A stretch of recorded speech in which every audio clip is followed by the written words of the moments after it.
ভারতের প্রধান দুটি রাজনৈতিক দল হলো বিজেপি এবং কংগ্রেস, এবং বিজেপি কিন্তু 1984 সাল থেকে লোকসভা নির্বাচনে অংশগ্রহণ করছে। তো আজ আমরা দেখাবো যে প্রত্যেক লোকসভা নির্বাচনে কংগ্রেস এবং বিজেপির আসন সংখ্যা কত।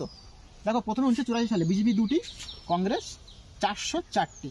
1989 সালে বিজেপি 85, কংগ্রেস 197। তারপরে 1991 সালে বিজেপি 120, কংগ্রেস 244। তারপর 1996 সালে বিজেপি 161, কংগ্রেস 140। তারপর 1998 সালে বিজেপি 182, কংগ্রেস 141। তারপর 1999 সালে বিজেপি 182, কংগ্রেস 114। 2004 সালে বিজেপি 138, কংগ্রেস 145টি। 2009 সালে বিজেপি 116, কংগ্রেস 206। তারপরে 2014 সালে বিজেপি 282, কংগ্রেস 44টি। এবং 2019 সালে বিজেপি 303 এবং কংগ্রেস মাত্র 52।